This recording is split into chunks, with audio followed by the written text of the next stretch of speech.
Hello guys, welcome back to new comics. मैं हूं आपका होस्ट डॉक्टर मनीष और आज हम बात करेंगे स्पाइडरमैन इंडिया गॉथम कॉमिक्स के बारे में।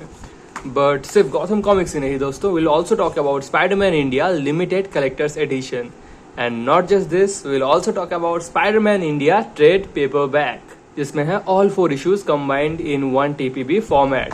So yeah guys, today I'll be talking about all of them because that's how big of a Spider-Man India fan I am. And no, we'll not be discussing about the new Spider-Man India from the Spider-Verse movie, जैसे कि आप देख सकते हो on the left hand side of the screen. For some reason बचपन से मैं यही वाला Spider-Man India को पढ़ा हूँ और इसी को मैं जानता आया हूँ and ये मेरा जहन में बैठ गया है, so I cannot in my sane mind be accepting this new rendition. Although some of you guys might have loved this one, but for me Spider-Man India will always mean this धोती वाला Spider-Man. So guys, 2004 में इस issue को launch किया गया था इस project को and there are total of 4 issues. But Spiderman India का जो प्रेमिस है, जो आइडिया है, this came into the mind of Stan Lee and Satyajit Ray. And yeah Satyajit Ray is none other than the first Indian Oscar winning film director.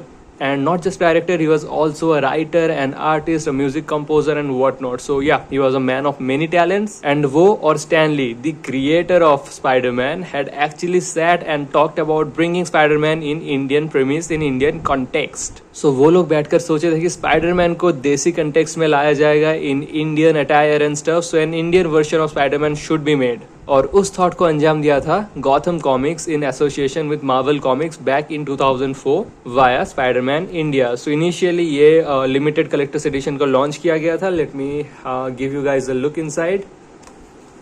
So this is how it looks. Plain map litho paper में print किया गया था and ये Gotham comics format में चारों issues को लाया गया था. सो ये है issue 1.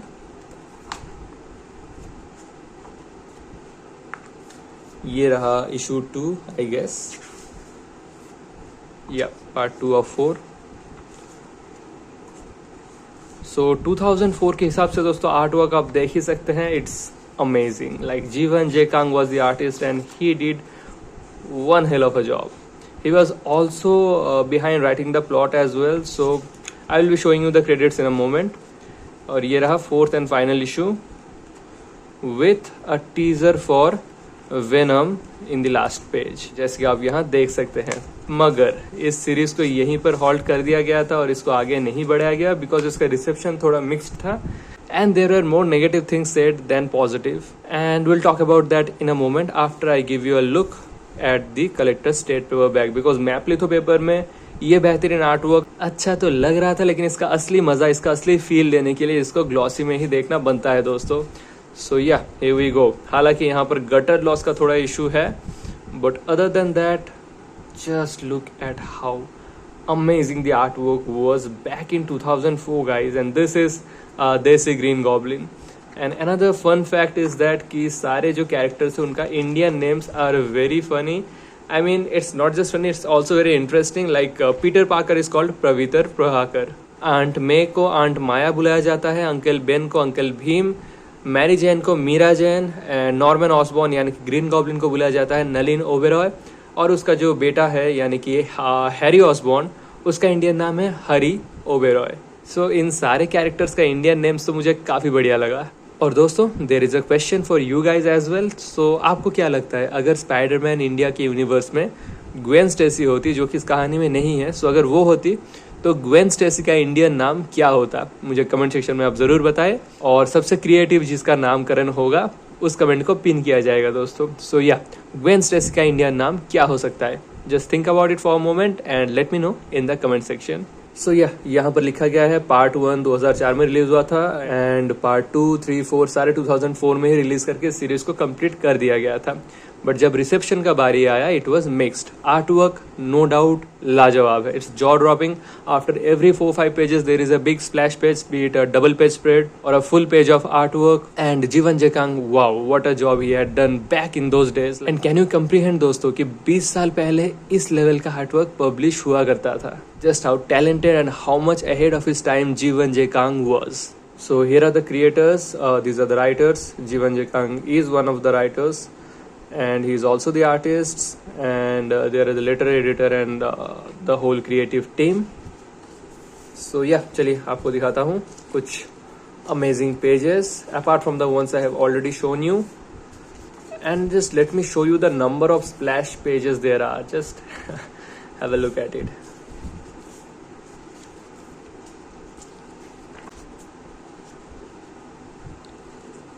So yeah, here we are introduced to Dr. Octopus,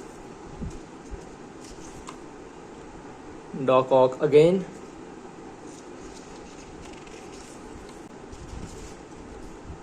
Doc Ock versus Spidey continues. Green Goblin is looking like a combination of Doomsday and Hulk in this one in particular. So हाँ, कुछ कुछ जगह में artwork थोड़ा बहुत जल्दबाजी या थोड़ा बहुत not up to the mark लग सकता है in respect with the rest of the book, but yeah 2004 के हिसाब से ये अमेजिंग है. इट्स फैंटास्टिक, फैंटेबुलस, एंड कोई भी एडजेक्टिव आप लगा लो ये कम ही पड़ेगा. Just look at it guys.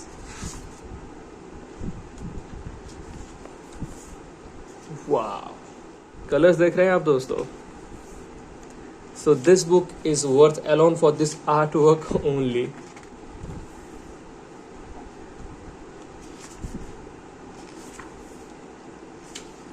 और यहाँ पर तो हेवीली डिटेल्ड है. विनम का इंट्रोडक्शन भी हो रहा है, आप देख सकते हैं दोस्तों.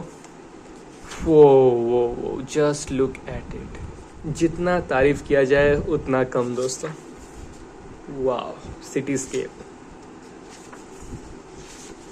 एंड यहीं पर होता है कहानी खत्म. हालांकि the foundation stones were already laid for upcoming issues, but क्योंकि स्टोरी का रिसेप्शन अच्छा नहीं था सो इस प्रोजेक्ट को यहीं पर रद्द कर दिया गया. But man oh man, I wish it was continue, and finally इसको कंटिन्यू किया जा रहा है दोस्तों. सो 2023 में ही स्पाइडरमैन इंडिया को रिलॉन्च किया जा रहा है, and not that cinematic Spiderman India from Spiderverse, but this dhoti वाला Spiderman is coming back. And guess what, all of the creators are Indian. I mean writer से लेके आर्टिस्ट. सो ये 5 इशू का मिनी सीरीज होने वाला है दोस्तों. फर्स्ट इशू का कवर पेज आप देख सकते हैं. सो issue 1 and issue 2 are being drawn by Abhishek Malsuni. It has already been drawn and published. Issue 3, 4 and 5 is going to be drawn by our very talented Tadam Gyadu. और वो सब भी बहुत जल्द रिलीज होने वाला है दोस्तों. ये रहा इशू 1 से कुछ art work made by Abhishek Malsuni ji. And I am just waiting ताकि 5 इशूज कंप्लीट हो जाए और उसका जो ट्रेड पेपर बैक निकलेगा मैं उसको भी खरीद लूंगा, क्योंकि judging by my actions you can see how big of a Spider-Man India fan I am. And if that was not enough, here is a Spider-Man India fan art I made back when I used to read in class 12. मुझे अगर personally पूछा जाए तो story ज़्यादा खास लगा नहीं. It is much like that old wine in a new bottle kind of thing. Dialogues बहुत क्लीशेड थे, क्रिंजी थे. वो देसी वाइब बहुत डेस्परेटली लाने का कोशिश किया गया था, but it didn't click that well. और Spiderman is more about a science fictional super hero. एक रेडियो एक्टिव स्पाइडर बाइट करता है and gives him the power of spiders. But यहाँ पर it is heavily focused on magic and mystic arts, जैसे कि आपको एक साधु बाबा दिखाया था ना.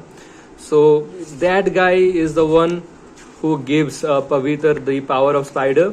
So this is the page. So यहाँ पर पूरा मैजिक यूज किया जा रहा है and dark energy is channel through Nalin Oberoi, जो नलिन को एक ग्रीन गॉब्लिन बना देता है. सो यहाँ पर भी मैजिक है. It's black magic sort of stuff. So it's less science and too much magic, and that might have caused this mixed reaction from the readers. Added with the cringy dialogues and not so witty responses from Spider-Man. So desi hype तो पूरा है दोस्तों. There are auto rickshaws, there are Mumbai landscapes and what not. But यहाँ पर देसी vibe को लाने में ज्यादा कसर बस आर्टिस्ट नहीं किया है, एंड आर्टिस्ट खुद राइटर भी है, लेकिन I think he didn't do that great of a job as a writer than he did as an artist. और उनका जो को राइटर्स है they also sort of flopped, जिसके वजह से इतना नेगेटिव रिएक्शन इसको मिला. But I'm glad that it is coming back in the pages of a comic book, and this new story is hopefully going to be better than this one. Well, make no mistake guys, it is not a bad story per se. There are some good moments in this as well, but expectations ज़्यादा रहता है. Spider-Man को India में लाया गया है, so it was supposed to be a one of a kind of story, an unforgettable and unputdownable story, but that was not the case with Spider-Man India, unfortunately. It was just a decent average Spider-Man tale. And basically end of the day it felt like a cash grab on Indian emotions कि हाँ धोती पहन के Spiderman उछल रहा है, तो please kindly have a read. Anyway so guys, अब verdict का बात किया जाए आर्ट वर्क के लिए मैं इसको 4.9 दूंगा आउट ऑफ 5. बस 0.1 इसलिए काटा गया क्योंकि कुछ कुछ जगह में it was faltering a bit, क्योंकि बाकी पेजेस में जो लेवल सेट कर दिया गया था उस लेवल को मेंटेन नहीं किया गया है थ्रू आउट. अगर वो कंसिस्टेंसी मेंटेन होता, अगर हर एक पैनल में वो चीज बिल्कुल परफेक्ट रहता तो इजीली इसको 5 आउट ऑफ 5 दिया जा सकता था, लेकिन बस थोड़े से अंक इस छोटे से इनकंसिस्टेंसी के लिए काटा जाएगा। और रही बात स्टोरी का, तो it will get a 3 out of 5। Very interesting premise, a decent attempt at execution but sort of a failure in different aspects. So yeah, that's it for today guys. 4.9 out of 5 for artwork, 3 out of 5 for story, so it gets a total of 7.9 out of 10. A very interesting read, you should definitely pick it up. It's a different kind of experience altogether, and I guess you should all have a taste of Spider-Man India. So guys, that's it for today. See you all in the next one. Till then, take care. Bye bye.